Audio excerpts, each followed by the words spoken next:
யமகண்டம். Super sir. Sir நீங்க தான் சாட்சி. ராகு காலம் யமகண்டம், அது ஏன் டைட்டில் சார் தயார் பண்ண சொன்ன சார். நீங்க வேற யாரையும் வைக்க விடாதீங்க ப்ளீஸ். சீக்கிரம் அப்ளிகேஷன் கொடுத்துருங்க, ரெஜிஸ்டர் பண்ணி. சொந்த படமாக எடுங்க சார். இன்னும் 10 நிமிஷம் இருந்தா இன்னும் பல டைட்டில் வரும் போல இருக்கு சார்.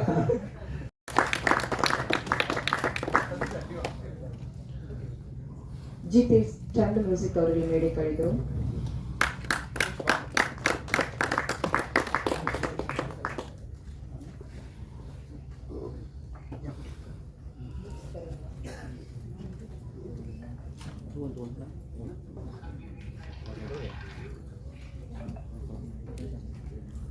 நிகழ்ச்சியில் முதலாவதாக நாம் அழைக்கவிருக்கிறோம் உழைக்கும் இனமே நிச்சயம் ஜெயிக்கும். இன்றைய உழைப்பு நாளைய வெற்றி.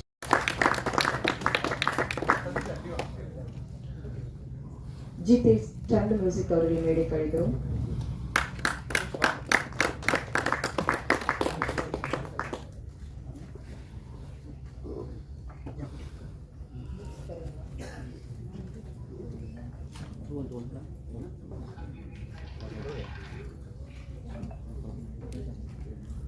நிகழ்ச்சியில் முதலாவதாக நாம் அழைக்கவிருக்கிறோம் உழைக்கும் இனமே நிச்சயம் ஜெயிக்கும். இன்றைய உழைப்பு நாளைய வெற்றி. எஸ் எஸ் சார், எப்பவுமே நீங்கள் ஒரு வித்தியாசமான விஷயம் பண்ணிட்டே இருப்பீங்க. இந்த படத்தில் உங்களுக்கு இன்னும் பெஸ்ட்டாக இருக்குது. ஏன்னா நீங்கள் வந்து மேக்கப் போட்டு வந்திருக்கீங்க சரிங்களா. உங்களுக்கு இன்னும் எவ்வளோ இதில் வந்து பிடிச்சினால தான் பண்ணுவாங்க. ஒரு பெரிய ஹீரோலாம் வந்து இது மாதிரி பண்ண மாட்டாங்க. இது மாதிரி ஆமாம், கெட்டப் போட்டுலாம் வர மாட்டாங்க. என்ன காரணம்? இது சாதாரண விஷயம் தான் சார். ஆக்சுவலி நம்ம சினிமாவில் ரொம்ப பெருசாக நிறைய விஷயத்த பேசுவோம். ப்ரொடியூசர்ஸ்க்கு பணம் போட்டு எடுக்கிற உழைப்புக்கு முன்னாடி, அவங்க எங்கள் மேலே வச்சுருக்க நம்பிக்கைக்கு முன்னாடி நான் வந்து மேக்கப்போட வந்து எல்லாம் சாதாரண விஷயம் தான் சார். ஆக்சுவலி அது வந்து தோணில் இருக்குது எதுவுமே. இந்த டைமுக்கு வரணும்னு சார் சொல்லியிருந்தாங்க. அதே சமயத்தில் அந்த டேரக்டரையும் டக்குன்னு விட்டுட்டு வர முடியல. இந்த கேப்பை மேனேஜ் பண்ணுறதுக்காக உடனே வர வேண்டிய சூழ்நிலை. சாதாரணமாக வந்துட்டேன்.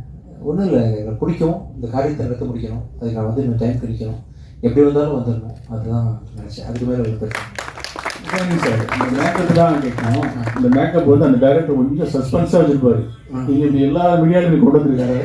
அந்த டைரக்டர் நினைக்க மாட்டாரு. பெர்மிஷன் கேட்டு தான் சார். ரொம்ப அவசரம், டைம் இல்லை. அவர் ஷார்ட்டும் வந்து லாஸ்ட் மினிட் வரைக்கும் எடுத்துகிட்டு இருந்தார். இப்படி போனால் போக இருக்குன்னு சொல்லியிருந்தேன். அவர் அலோவ் பண்ணாரு. அதனால வந்தேன். விஜயன் சார், நீங்கள் வந்து லாஸ்ட் டைம் ஒரு ஹீரோயினோட வந்து பேசும் போது என்ன சொன்னீங்கன்னா கான்ட்ரவர்சி ஏதாவது கேளுங்க நீங்கள். ஆமாம் சார். ஆனால் இந்த வாட்டி வந்து எந்த ஹீரோயினும் கிடையாது. ஏன் நீங்கள் கான்ட்ரவர்சி கேட்கறதுனாலே வரலையா அவங்க? தெரியலையே சார். என்ன நயாகாஷ் சின்ன வேலையாக பாண்டிச்சேரியில் பிஸியாக இருக்காங்க நினைக்கிறேன். சார் விஜயாண்டி சார் ஒரு கேள்வி சார். சார் நீங்கள் இப்போ வழக்கமாக ஏற்கனவே நெகட்டிவ் டைட்டில்னு சொல்லிட்டு வச்சுருந்தீங்க. இப்போது சசி சார் கூட பேசினார், பிச்சைக்காரன் டைட்டில் அவ்வளோ ஷாக்காக இருந்தது அப்படின்னு சொல்லிட்டு. பட் இந்த சினிமாவில் வந்து சென்டிமெண்ட்ஸ் ரொம்ப பார்ப்பாங்க.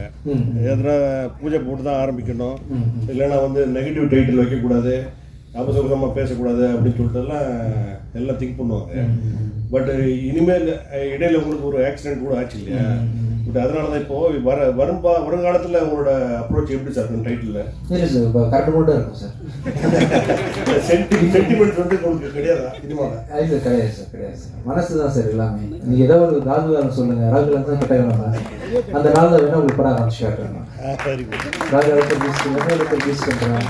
நீங்கள் டைம் சொல்லுங்கள், உங்களுக்கு நான் வந்து பண்ணி காட்டுறேன். ஏற்கனவே மன்சூர் அலிகான் அந்த மாதிரி பண்ணாரு. கண்டிப்பா சார் எடுத்து கொடுங்க ப்ளீஸ். சார் நீங்க வந்து அண்ணன் சொன்ன மாதிரி ஒரு ஆக்ஷன் நடந்தது, அதெல்லாம் வந்து விட்டுருங்க சார். அதில் வந்து ஒரு விஷயம் பார்த்துருப்பீங்க, கடலுக்குள்ள போகிற மாதிரி. இதே விஷயம் வந்து நீங்கள் இந்த படத்தையும் பண்ணிருக்கீங்கன்னு சொன்னாங்க. கடலில் போனேன் காலுக்குள்ள. அப்போ என்ன ஃபீல் பண்ணீங்க? இல்லை சார், ஆக்சுவலாக இதுக்கு முன்னாடியே போயிட்டேன்னு நினைக்கிறேன். கடல் முதல்ல இந்த இதோட போனேன், அப்புறம் தான் நேச்சுரல் உண்மையாகவே கடலில் போனேன். ஒன்றும் இல்லை சார். ஆக்சுவலாக சுற்றி ஒரு டீமே இருக்கிறாங்க. சினிமா எடுக்கும்போது சினிமாவில் உள்ள ஹீரோஸோட வாழ்க்கை வந்து ரொம்ப சூப்பரான வாழ்க்கை சார். ஆக்சுவலாக வந்து காலையில் 5 மணிக்கு ப்ரொடியூசர் கார் வச்சு கொடுத்துருவாரு. காலையில் வந்தாலும் சாப்பாடு போட்டுருவாங்க, பத்திரமா பார்த்துப்பாங்க, ராஜா மாதிரி பார்த்துப்பாங்க. அப்படின்றதுனால எந்த ஒரு ப்ளஸ் வந்து எனி ரிஸ்க்குன்னு பார்த்தீங்கன்னா வேறு எந்த துறையிலேருந்து நான் அந்த கடலில் விழுந்திருந்தால் கூட நான் உண்மையிலே போயிருப்பேன். ஆக்சுவலாக சினிமான்றதுனால உள்ள ஒரு டெக்னீஷியன் டக்குன்னு பிடிச்சி காப்பாற்றுறதுன்னு சொல்லிட்டு கட்சி தொழிலாளர்கள் அதுன்னு சொல்லிட்டு பூவை போல் பார்த்துப்பாங்க எல்லா ஹீரோஸையும். ஸோ அது எப்போவுமே ஒரு பயம் இல்லாமல் தான் எல்லா விஷயத்தையும் ஃபைட்டில் சீனில் கூட பார்த்தீங்கன்னா ரோட்டில் தூக்கி விட்டாங்க, இதுவாக இருந்தாலும் பயம் இல்லாமல் அணுகிறேன். ஒன்றும் நடக்கலை. சோஃபார் நடந்ததும் பெரிய விஷயம் பண்ணல. ஹீரோயின்ஸ் எப்படி பார்த்துப்பாங்க? நல்லா பார்த்துப்பாங்க, நாங்கள் பார்த்துப்போம், ப்ரொடியூசர்ஸ் பார்த்துக்கிறாங்க, ஹீரோஸ் பார்த்துப்போம்.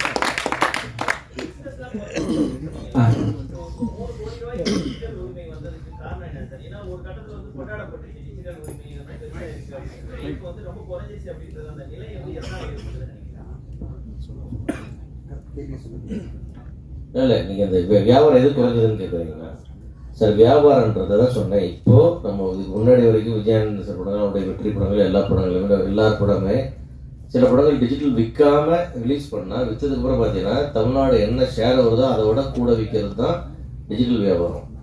இன்னைக்கு ஒரு படம் 19 கோடி ஆல்மோஸ்ட் 20 கோடி ஷேர் வந்த படம் 2.25 கோடி டிஜிட்டல் விற்கிதுன்னா அதுதான் நான் அந்த டிஃபரன்ஸ், இந்த பர்சன்டேஜ் பார்த்துங்கன்னு சொன்னேன். ஆனால் அதே மாதிரி இப்போ கார்டன் 19 ரூபா பண்ணிச்சு, மகாராஜா 25 ரூபா பண்ணிச்சு சந்தோஷப்படுறேன், கிடையவே கிடையாது. அதெல்லாம் அது ஒரு 40, இது ஒரு 70 கோடி பண்ண வேண்டிய படம். அவ்வளோ ஸ்டாண்டர்ட் இருக்குது படத்தில், அவ்வளோ குவாலிட்டி இருக்குது. பார்த்து அத்தனை பேருமே நல்லா இருக்குன்னு சொன்ன படம் இவ்வளோ தான் வசூல் பண்ணால் அப்புறம் மீதி வசூல் எங்கே போச்சு? ஏன் வர்றதில்லை ஆடியன்ஸ்? இங்கே ஆடியன்ஸ் வர வைக்கிறமான முயற்சிக்காக தான் நான் சொன்னேன். டிஜிட்டல் ரைட்ஸ் வந்து ஒரு 500 மடங்குக்கு கீழே போயிடுச்சு. அந்த அந்த அந்த டிஃபரன்ஸை யார் மேட்ச் பண்ணுறாங்க? பிடிச்ச ஒரு ஆள் தான் தூக்கி சுற்றுறாங்க. அதுக்காக யாருமே 100 ரூபா குறைச்சிக்க ரெடியா இல்லை.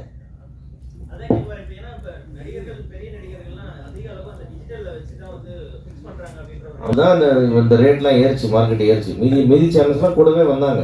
பட் ஹையஸ்ட் ப்ரைஸ் பெரிய பெரிய மெகா படங்களை வாங்கினது அவங்க தான் வாங்கினாங்க. இன்றைக்கி அவன் நான் வாங்கலேன்னு ரிவைஸ் பண்ணிட்டுச்சுன்னா அது அவங்க ரைட்ஸ் வாங்க மாட்டான்னு சொல்கிறது.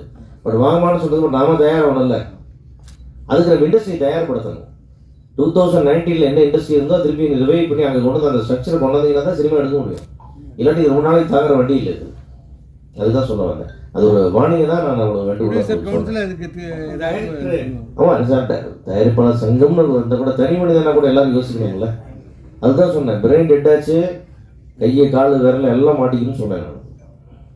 டைரக்டர் விஜய் மில்டன் சாருக்கு ஒரு கேள்வி. மழை பிடிக்காத மனிதன் சொல்லி கவித்துவமான ஒரு தலைப்பு வச்சிருக்கீங்க.